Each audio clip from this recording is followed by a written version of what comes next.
you shouldn't be allowed to be bogged down with, constantly being in a fight or flight mode, constantly being in stress, constantly being in this state of perpetual threat. Okay, we need to help you snap out of that. And the reality is, especially with today and the constant news that we're being bombarded with all the time, with the environments that we're in, with the high levels of stress that we have with work, with the general kind of balances and imbalances there are in society, we are often faced with these stress levels all the time, and the majority of people are operating within this high stress mode. Now, I want you to understand that this fight or flight mode is ultimately an animalistic response, okay? So it's not something which is coming from your mental and your soul. Your soul doesn't go into this panic response, okay? It's your body, it's your physical body, your animal self. Assalamu alaikum wa rahmatullahi wa barakatuh, and welcome to Ramadan FM's show Breaking Stereotypes with your host Zainab Zaeem. It's wonderful to be back again, only a week later. Well, not a week later, sorry, a month later. As some of my regular followers will know, but if you're new to the show is interactive. We do have a studio line that you can call in, or you can SMS and WhatsApp. And I now have a very lovely device that I'm going to start using so that I don't have to say the words. So bear with me.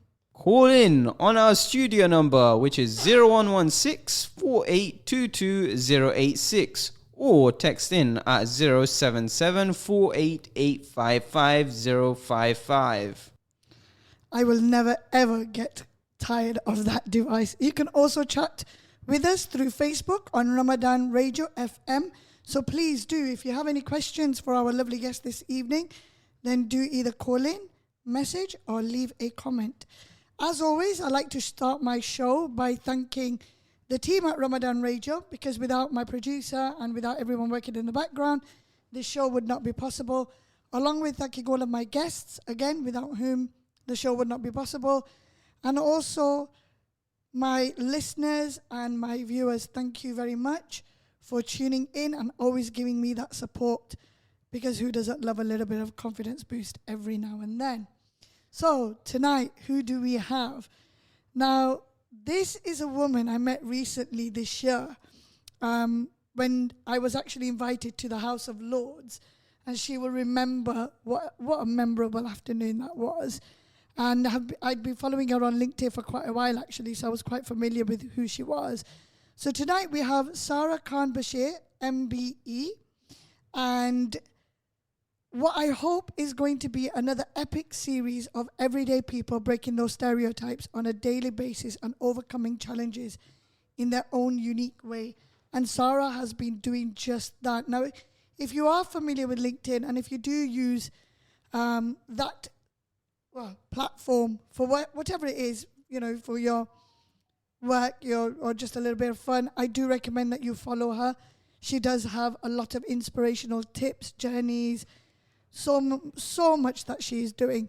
So before I carry on, I'm going to let Sarah introduce herself to us. Assalamu alaikum, Sarah, and welcome to the show. Welcome, salam, Zainab. Thank you for that introduction. It's lovely to be here. It's very, very nice to have you. So to my viewers who are used to having my guests in the studio, Sarah has joined us by Zoom.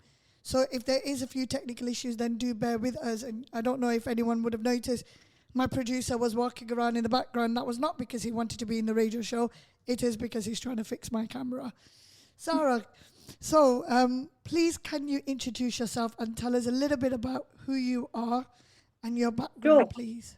Of course I can. So my name is Sarah Khan Bashir. I was born Sarah Khan and married to Bashir. So hence I thought, well, I don't want to forget my dad's name. So I'll just tag, husband's name onto the end of it. And I'm a solicitor, and I'm the founder and owner of SKB Law, which is a law firm based in the north of England, but we have hubs in Cardiff and London too. We specialise in family law, so it's everything around divorce, separation, prenuptial agreements, anything to do with family life that doesn't go the way you want it to go.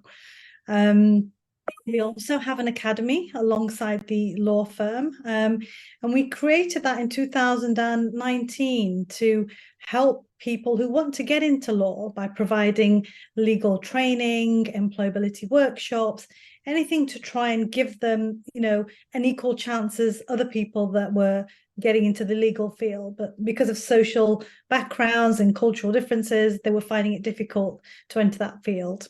So that's what we do sort of on the legal side.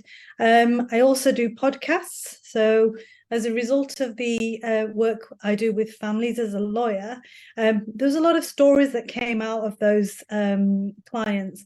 And I realized that telling those stories to others had more of an impact upon the community and the people around us than did me telling them, saying, make sure you register your marriage, make sure you do this. So we started a podcast about 2 years ago now, called Family Matters, and that's been quite fun to do, but been really popular as well. And then just recently, I've just written an ebook all around the nikah nama and about tips about how to get the best out of your nikah nama, just like a guide on how to break down the clauses that are and should be in the nikah nama, and that's I've just done that recently, actually.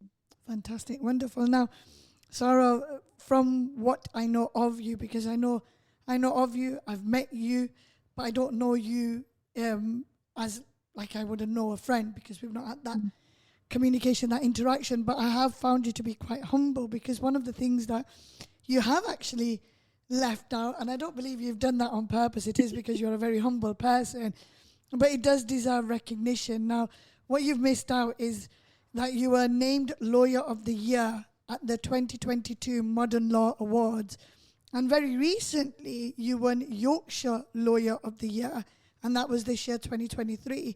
And you are regarded as one of the UK's leading family lawyers with a specialisation in South Asian divorce. Many, many, many congratulations to you on that, Sarah, especially being of BAME background. I can imagine it's not been an easy journey. It's certainly not something that South Asians are used to being recognised for.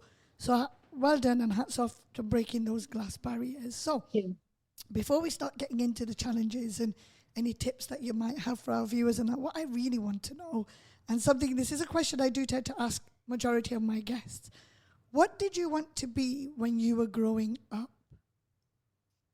Okay, so that's an easy question. So I'll be gentle throughout. Going with easy ones first. And the truth is, I don't know. I didn't know. You're talking around about, I'm giving my age away here, but you're talking about 40 years ago when I was at school in Sheffield. That's where I grew up. And there wasn't many role models that looked like me, even within the small community of South Asians that had managed to connect and find each other. There wasn't anyone that sort of, in terms of professional careers, were, someone that we thought, oh, we'd like to do that. We'd like to be that. We heard the whole, you want to be a doctor. That, that's what a lot of us hear. And I know it can become a bit of a joke, but it was only because our parents thought it was a secure profession and we would have a job for life.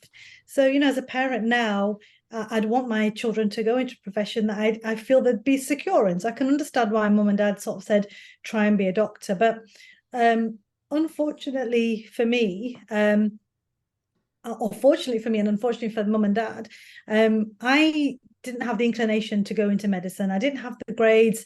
I still went along that kind of path because, like I said, I didn't know what I wanted to be.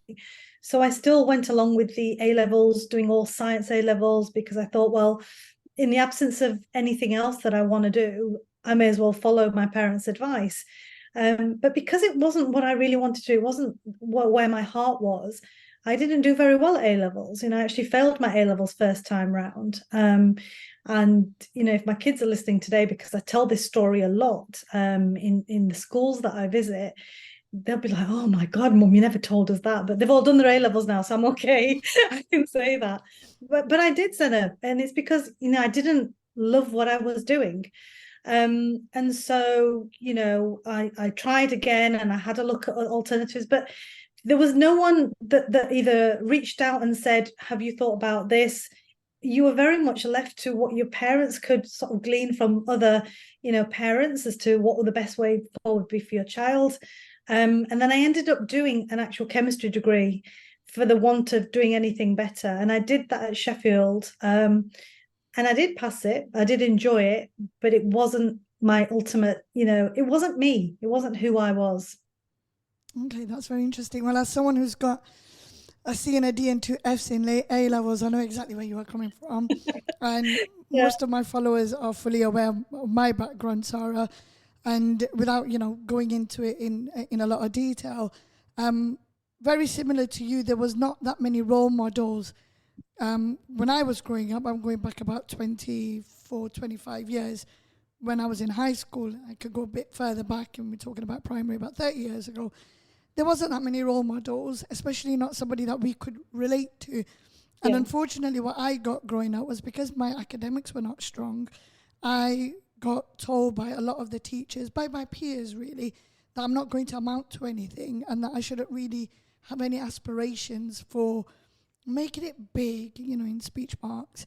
And that kind of monotonous tone, rhetoric, constantly being slayed at you day in, day out, you almost start to believe it. Or actually, I did believe that I wouldn't be able to be anything more than, someone who's not going to have big dreams, big aspirations. So I know exactly where you are coming from. And I'm really glad to see that there's people like you, there's so many other people that I know that are trying to change that narrative, that mind shift. And it does start with what I class as our generation, because our parents are from abroad and they have brought their mindset with them. I mean, my father's quite modern, speaks fluent English, although he can never text back, even though he can read my text messages, He can that might be intentional then. But even though he was quite modern and always wanted that education, he still brought his thinking to England. So did my mum. So there are lots of, you can't do this and you can't do that. So I know exactly where you're coming from, but I'm glad to see that we're not that, and we are going to try and change that narrative. Okay, so you've talked about what it is that you did. So you did a chemistry degree. My uncle did that, and he never did anything with his chemistry degree either. So yeah. It is a difficult degree to apply to something, right? Because what do you do with a chemistry degree? But I then got married, and my husband, who was a lawyer at the time, suggested that I use that degree and convert it to a law degree. Now, I never knew that, and I don't know if many of your listeners are aware that if you have a non-legal degree, you can actually do a conversion course that changes it into a law degree or allows you then to go down the legal path. And honestly, I didn't have a clue that existed. So for the, because I didn't have any other path to follow, I never saw myself as a lawyer. I do remember my dad speaking about so-and-so's son, oh, he's a trainee solicitor, he must be so clever. And that was like, above us. That was like, yeah, wow, he must be someone so clever. So it didn't occur to me that I could be a lawyer. But one thing I learned about myself is I hate wasting time. So once I'd got the chemistry degree, it was like, where do I go next?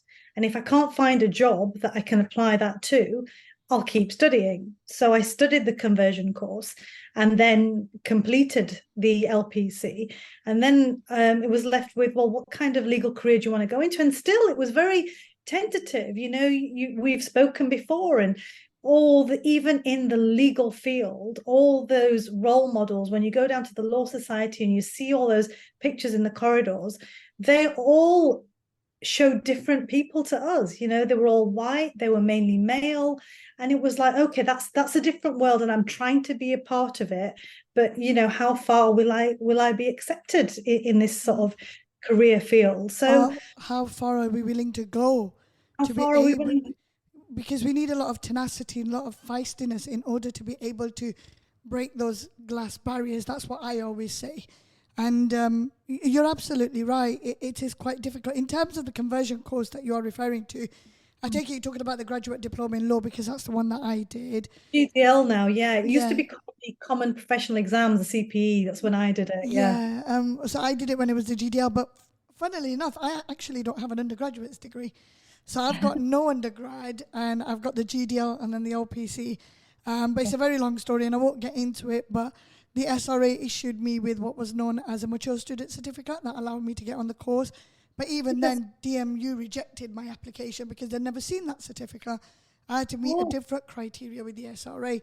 So me being me, threw my toys at the pram, effed and bleffed where I needed to within my four walls, and then got SRA to battle it out with DMU, who then allowed me onto the course the day before the course.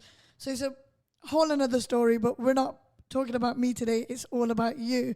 So the challenge is that, you're in your adult age now, and you've already faced quite a few challenges. You know, you mentioned there's no role models, but alhamdulillah, you had that support from your husband. And, you know, despite whatever your parents wanted you to get into, that support for you going into law was probably still there. So now you've done the GDL, you've done the LPC. Did you actually have any challenges in terms of looking for that training contract? Because we are going back when the profession was, the profession is still quite elite, don't get me wrong. But back then it was even more elite than it is now. You know, only those people who could truly afford to go to university, or those people who had contacts in that industry, were the ones that would mostly come out with that training contract. And you've done that, but did you face any challenges in that area with the training contract aspect? I did massively, because obviously when I did the LPC, you know, and we have to say here that, you know, going via a training contract route is not the only route into a career in law. There's lots of other careers that you can go for. And I'm very keen to stress that whenever the opportunity arises, that you can be involved in law, but you don't necessarily have to go down the barrister route or the solicitor route. But I decided I would go down the solicitor route. So, you know, I had to apply for a training contract, and it was incredibly difficult then, and it still is now.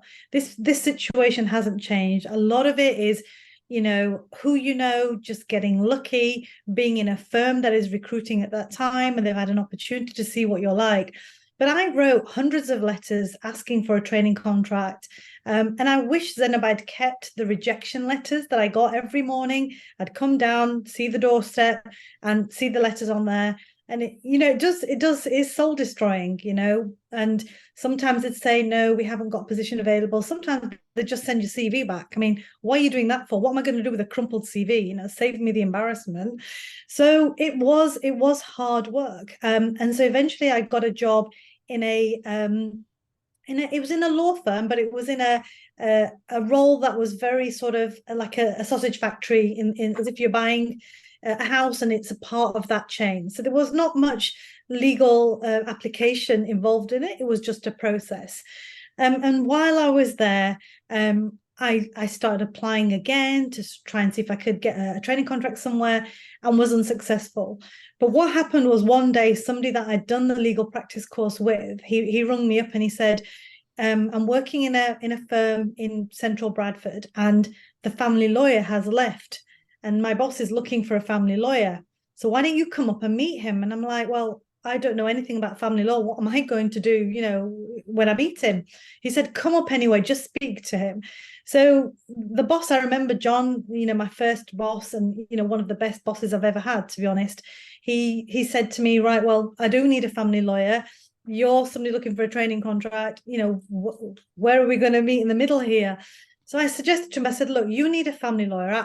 What I know of family law, you can write on the back of a postage stamp. That's how much I know. But I'm willing to help. I'm willing to be a free pair of hands until you find and install a family lawyer into your firm.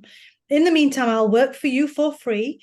I'll get some much needed work experience, and you'll get a free pair of hands. So he couldn't really say no to that. And I know a lot of people can't really make that kind of offer, but I was in the position that I could. So he took me on instantly. He said, okay, then that's fine. There's the filing cabinets. There's the diary. Off you go. And it was the hardest 3 months of my life, Zainab. It was great for the diet, because I lost so much weight in those 3 months, because I was constantly trying to like keep up with the work, keep up with the clients. I had a secretary that didn't like me very much, so she'd overpack the diary with clients. So it was really, really quite challenging. And at the end of the 3 months, you know, I went to see my boss and he said, well, your knowledge and your sort of experience has increased like this. So I'm not going to let you go. And I'm actually going to backdate a training contract to when you started. So essentially, he got to see who I was. He saw my work ethic. He saw that if I didn't know something, I went and read about it and I researched it. And that's what he saw in me. And it's funny to talk about this with you now because that's what I see in my paralegals when I interview them. You know, you can see a spark in there that just needs nurturing, that just needs some support, some reassurance, you know, anything to bring out, you know, who that person was. And the rest that they say is history. You know, I finished my training contract there. And when you talk about breaking stereotypes, I went to then work for the West Yorkshire Police, which was you know, it was a job with a lot of kudos, you know, as a brown woman and a Muslim woman, you know, I had a little card that allowed me to get into any police station in West Yorkshire. And I still remember, you know, people I'd get to the police station and I'd go to the door and they'd have to let me in. And they'd look at me as if, you know, I had two heads or something, like, you know, you here to represent somebody in the police station? Or I said, no, I'm here because I work for the West Yorkshire Police and I'm only here if you've done something wrong. So, you know, it was quite a powerful position to be the solicitor for the chief constable, essentially. I can imagine. I love that job. Yeah, it was the best job in the world for me. The Home Secretary at the time was David Blunkett. He introduced a load of orders. I don't know if you've heard of football banning orders, sexual orders. They were brand new, Zainab, and nobody knew what to do with them because they were essentially civil in application, but if you breached them, it became a criminal offence. Mm-hmm. So I was sort of thrown this set of orders to say, right, you know, you'll need to sort these out. And I just took that as a challenge. And what I did was created a protocol that combined magistrates court, probation, police officers, essentially the whole chain to work together because there was none. And I'm very proud of that. And other police forces started to adopt that.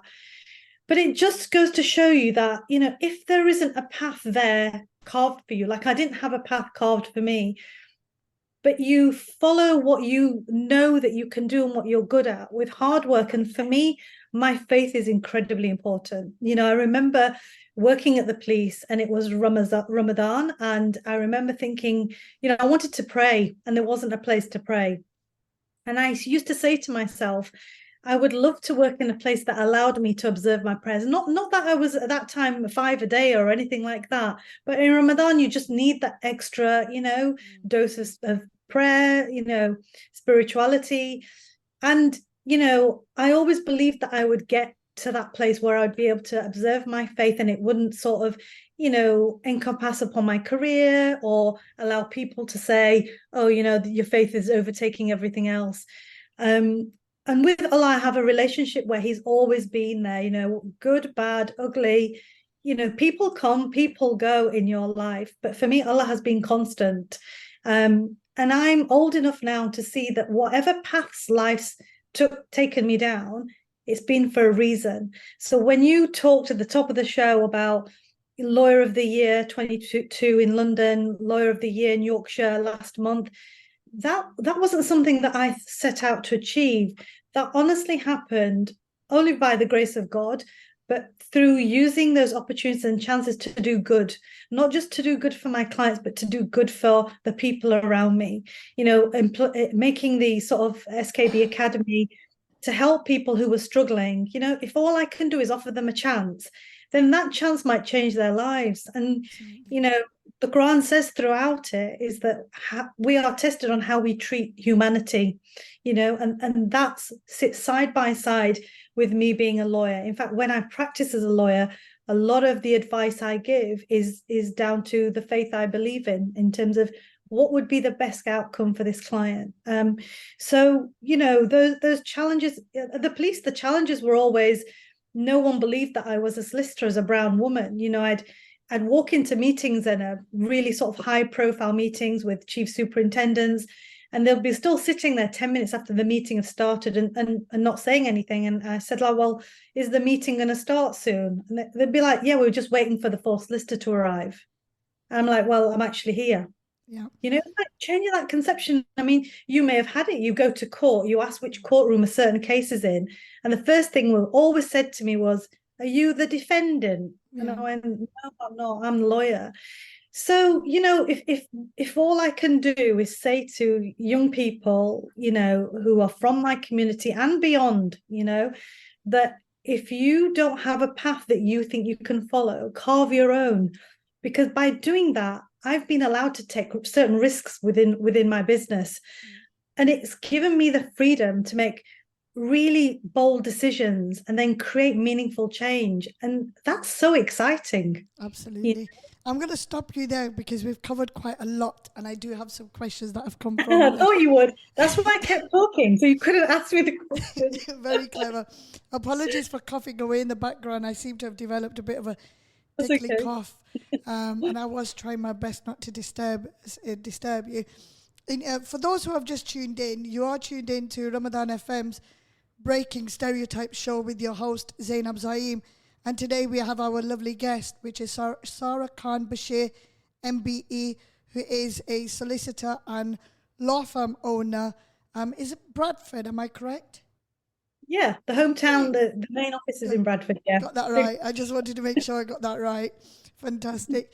Now, you mentioned quite a lot. Now, when you were talking, I mean, if anyone's tuned in using YouTube or Facebook, they're going to see me literally sat here beaming like a Cheshire cat in certain words or sentences that you were saying, because a lot of it I actually resonated with, a lot of it.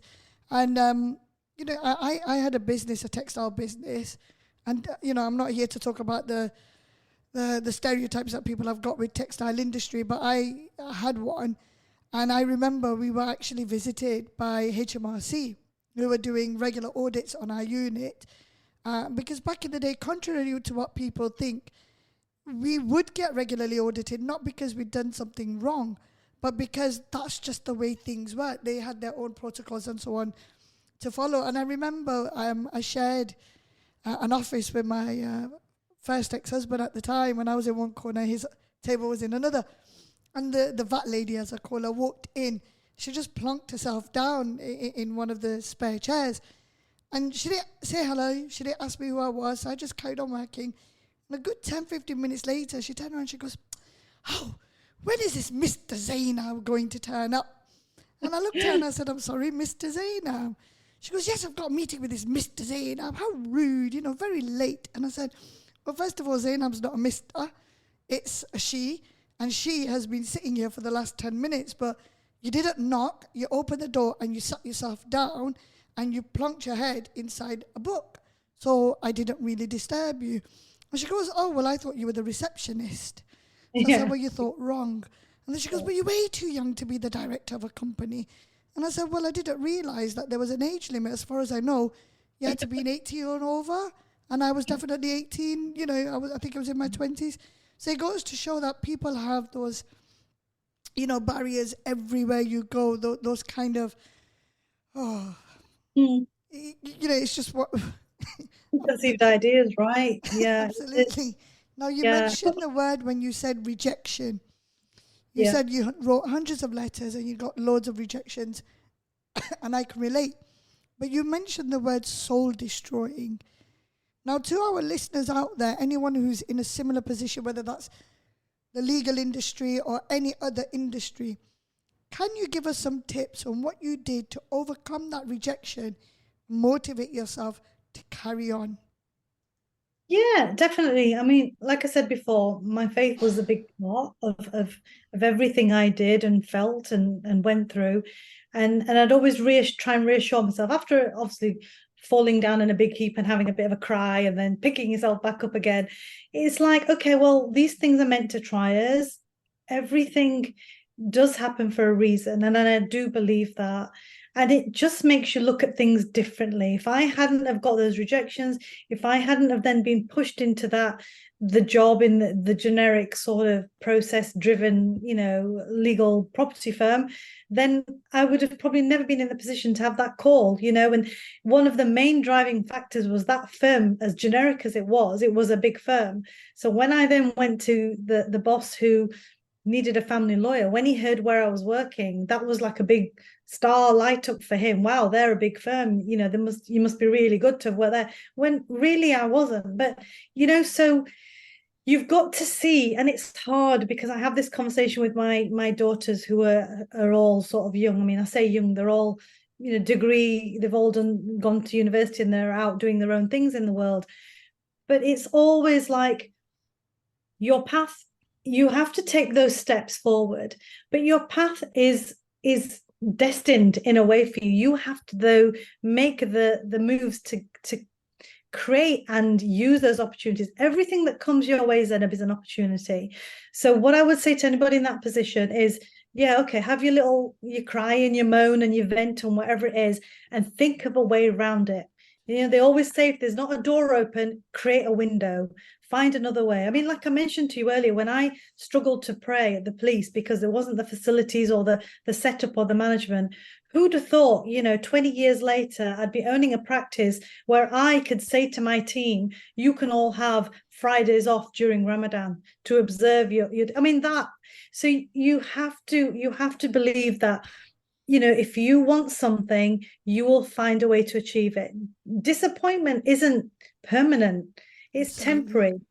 Yeah. So Absolutely. you just have to find a way around it, you know, I like what you said. You know, you're in a position to be able to observe Islam and your faith. And one of the questions was, did you feel your career clashing with that of your faith? But you've beautifully explained that. Now, there's going to be a lot of people out there who are not going to be able to be in a position like you or I, where we've got understanding employers who allow us to take a couple of minutes here or there and take that break. But what I would say to any listeners out there is do what you can, right? And don't overthink it. If you can't pray your Adhan namaz, then Allah does allow us to pray our qaza, right? So, and the reason why I say that is because I know a lot of people who, alhamdulillah, you know, they're so full of their belief of Islam, but actually what they've done is they've sacrificed so many of their jobs because of certain parts of Islam. And that's fantastic because, you know, Allah will always give you more and more and more. However, Allah also says, exactly like you said, take what opportunity you can and make it your own. Who knows, by you working for that employer, and you request to pray your namaz 4 times a day, 3 times a day, how many namaz comes during your working shift, they might allow you to slowly but surely, and then they might change their policy and allow more people. They might create a room. And we actually had that in one of our old workplaces, talking 2015, 2016. Not many upnays, shall we say, you know, not many Muslims used to work there. And few of the guys used to go to the local university to pray namaz. But sometimes when you had back-to-back meetings, it wasn't always possible to leave the office. So they would request to pray namaz in a basement, a tiny space in the basement. And they did that for a few months. And then the boss found out that, you know, there's a group of men actually going downstairs in the basement. So he had the caretaker clean a certain section of that basement and make it at least, you know, more safer, more clean, for them to pray. The guys then brought their masallas in, and that masalla then stayed there on that floor. Nobody was allowed to go in that section. You know, it was completely blocked off for them. And it was because he didn't have anybody before he used to request it. Do you see what I mean? Yeah. So be the change. If you want change, you've got to be that change. Now, you mentioned about, you know, praying, and you were in West Yorkshire, and a lot of that takes belief in yourself. And I'm sure you'll agree that if you don't believe in yourself, it's going to be very difficult for you to overcome any challenges. Yeah. But you mentioned something that I've picked up on, which is you had the support of your husband, alhamdulillah, and your family. And I come across a lot of people who don't. And they've had to make a lot of sacrifices in order to meet certain personal commitments. What would your advice to be to those people who are maybe contemplating what to do and who might not have that support? Would you have any advice for these young children? Because I know quite a few. And, you know, it's one thing for me to give my opinion, but I would really like your opinion on that. That's a really great question, Zainab. Now, the SKB Law Academy was created because of exactly that. Because during our work, where we would go into local schools, colleges, and universities and talk to them about getting into the legal profession, we became acutely aware that a lot of people didn't have the support networks like, for example, you might have, I had, or my children have, because obviously, we're moving on in the profession, people that we know around us have access to us. But there's still a lot of people, particularly from our community, particularly in places like Bradford, I don't know what Leicester's like, where that young person might still be the first person looking at going to university or college. It's still happening. So who asks them to check? Who do they ask to check their personal statement for university? Who do they ask to check their CV and make it in a form that somebody will stop and read it? There simply isn't that support network for some people. So the employability workshops we created were to help those people in that kind of position, to say, we will help you with that. We will open up our networks. A lot of the outreach work that we do, me and my team, we say to young people, right, you've met us today. We are now in your network. So you mentioned LinkedIn, but LinkedIn is connect with me. You connect with my network. Use that network.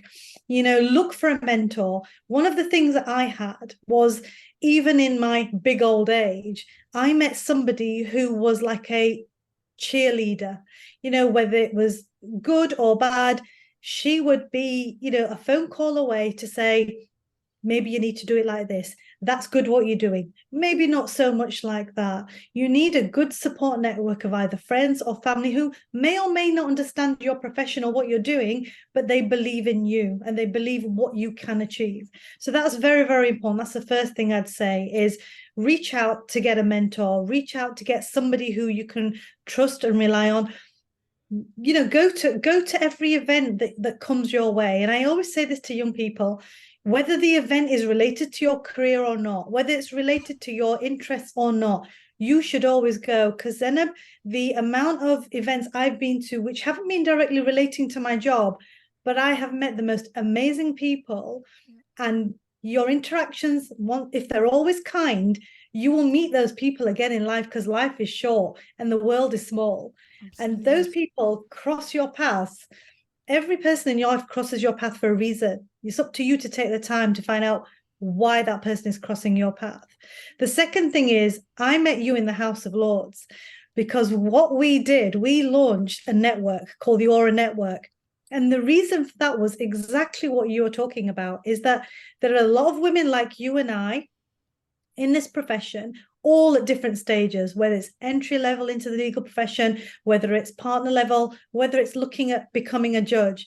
But it's a very lonely place still. So we created this network so we had access to people like you and me, and we could bounce ideas off or get support from, or say, look, I want to go for this high position, but I don't know how to sit for the interview. I don't know what questions. Can you help me with that? And, you remember Sayeda Wasi was there, and she said something really poignant and something that needs to be said again and again. People like Lubna Shuja, who was and we're so proud of her. She's the first Muslim South Asian female president of the Law Society. So remember those pictures I was talking about at the beginning of the interview in the Law Society of mainly white presidents of the Law Society. We now have a Muslim brown woman. So you talk about breaking stereotypes. I never thought I'd see that in my lifetime, and alhamdulillah, we've seen it. But the thing is you have to lift other women, brown women, Muslim women with you. You can't just tread that path and get there by yourself, because it's a very lonely place to be. And I've always said that if you shine, then you lift others with you. These awards, this Lawyer of the Year 22, this Yorkshire Legal Lawyer of the Year 23, I haven't done that out of any ego. It's been amazing. I was sitting there and, they are mainly middle to large firms that attend these events. The partners are mainly white there. Never in a month of Sundays did I think that they would say the name Sarah Khan Bashir at the end of the night for the main award of the night. I was absolutely literally gobsmacked. But what I was proud of is going onto that stage and accepting it. And in, a sea, the diversity is getting better, don't get me wrong, but in a sea of mainly white faces, there was a brown woman holding that trophy. And I wanted other brown, Muslim women to say, she's done it for us, because that opens the doors for everybody thinking, well, yeah, it's a Muslim woman, a brown woman that won that award. Maybe I need to look at the ones I've got for partnership, because they'd probably be capable of doing it. So there's no good me just being there. There's no good Lubna just being there. And say the Wasi's, the comment she made, which I say is so poignant, is that there is still not a lot of sisterhood, amongst women. And that has to change. You can't be a lone star in this. This is something I regularly say. Sorry to interrupt you there. Now, you mentioned mentor and you mentioned House of Lords. The reason why I did get that invitation was because actually there was a young girl who I mentor who tagged me in a comment that you'd put up about people who had changed their lives. And next thing you know, I was invited to the House of Lords, and that in itself was a privilege and an honor. When you say that, look at the way we met. It's just incredible. Now, I set out to be a mentor, exactly like what you said, not for the ego trip of it, or not to hear my own voice, even though I love to talk and I'm a chatterbox and so on. But it is because when I was in university, I was assigned a non-Asian mentor. Now, her ethnicity has nothing to do with the way she approached the mentorship with me. I only mentioned it because there wasn't enough BAME, or rather it was non-existent when I was in university 13 years ago. Now, unfortunately, she must have had an off day, and she was from a very prestigious law firm. And there's me all hyped up, thinking, yay, I've been assigned a mentor from this place. I went all prepared, and unfortunately, she spent 1 hour dissing her employer, not really asking me how it's going and so on. I never got a question in edgewise, which says a lot considering the chatterbox that I am. So I made myself a promise at the time that if I ever become a solicitor, if I ever am in a position to be a mentor, I will be that mentor that I wanted and I never got. And as soon as I qualified in 2019, that's all I've done. Every spare minute I get, I mentor students from various universities, people on LinkedIn, whoever reaches out to me. And I don't do it, like you said, for that egotistical show that people probably think, oh yeah, she's only doing it because she wants to get hyped up. I'm doing it because I've noticed women don't put women up. They put women down. Women are notorious, and I've seen it with my own eyes. Women put women down, and we actually need more people like yourself, Baroness Wasi, Lubna Sahuja, in the profession, lifting young people's spirits, because at the end of the day, they are going to be the next generation of professionals, whether that's lawyers, doctors, teachers, doesn't matter what industry, they're going to be the next set of professionals. And we need to be that role model for them. We need to show them we are good, but you can be better. It's Absolutely. as simple as that. We are good, but be better than us.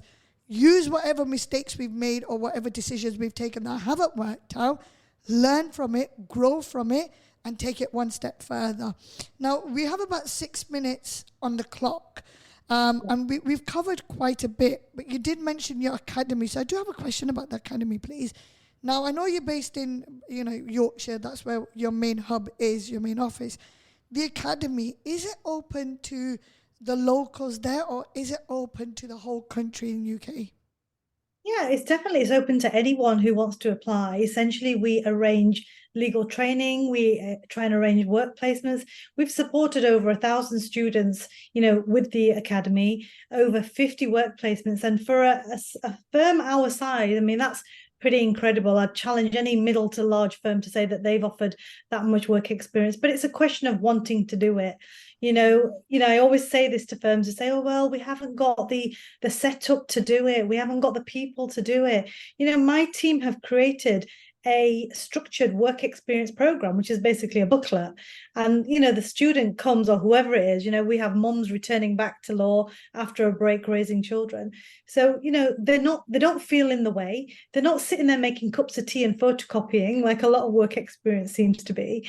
They're actually doing real life problems And if we're able to then take them to court with us, if we're able to allow them to sit in client meetings, they get a real feel for it. The only shame for us is that we can't reach more people because, capacity wise. So we are thinking quite creatively about that, Zainab. So watch this space. We are wanting to reach more students using digital products. So we are trying to create something around that line. What's now going to happen is you're going to be inundated with a lot of my mentees. Don't mind. But you know what? It's fantastic work. And as somebody who actually struggled to get work experience, funnily enough, I had a lot of life and commercial work experience when I finished university. And I was an immigration advisor in my own right. And I had my own, my legal immigration firm. My barrier was the fact that I didn't have an undergraduate's degree in those days and a 2-1 or a first class honours and so on. And I'm really glad to see that the narrative has shifted over the years. So anyone who's listening in thinking, well, in order to do a law degree, in order to be a teacher, in order to be, a doctor, things are changing. There's lots of different routes. Now, you did mention earlier that there's lots of other routes. Now, had I known 8-9 years ago that I could do maybe a solicitor apprenticeship route or go down the Silex route or legal assistant route, I would have qualified as a lawyer many moons ago. But at the same time, I wouldn't have the story to tell that I have today. So things work out for a reason. Like you said, everything happens in life for a reason. But those who are listening in, there's always a different way. Never take no for an answer is what I always say. And what I always say to my mentees is, when you do get rejected, let out the steam. It's okay to cry. It's okay to do whatever you need to get that out of your system. But then brush yourself up, get back up, and figure out that plan to get to where you need to get to. And from everything that you've said, Sarah, that's exactly what you've done. And you know what? It's interesting when you talked about your role in West Yorkshire Police. I really wish I was a fly on the wall during your heydays in that role. It was a bit. I mean, look, to finish off, Zainab, all I'd say to people who are thinking about it and getting loads of disappointments, of course we are going to have disappointments, but there is a place for everybody in this world. There is a purpose, Honestly, my belief is that Allah's created each and every one of us with a purpose. We have to find that purpose, whatever that purpose is.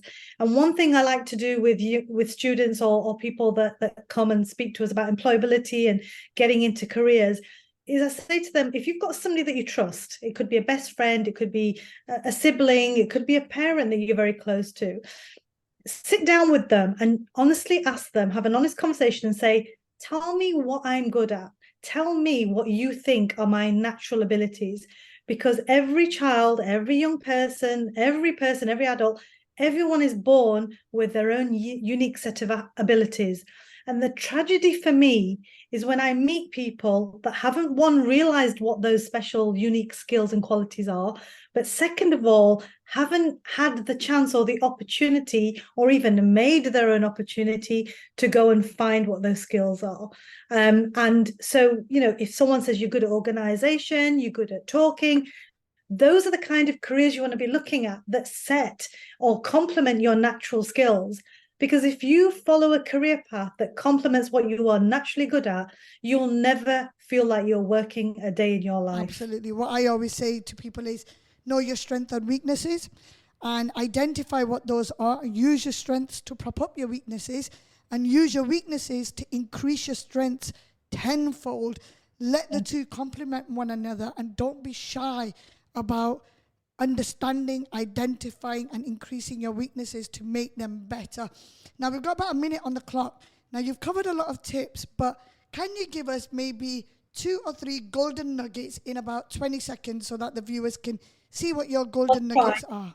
I will try. So the first thing I would say to everyone is be kind to everybody, no matter who you meet in life. Some people might be unkind to you, fine.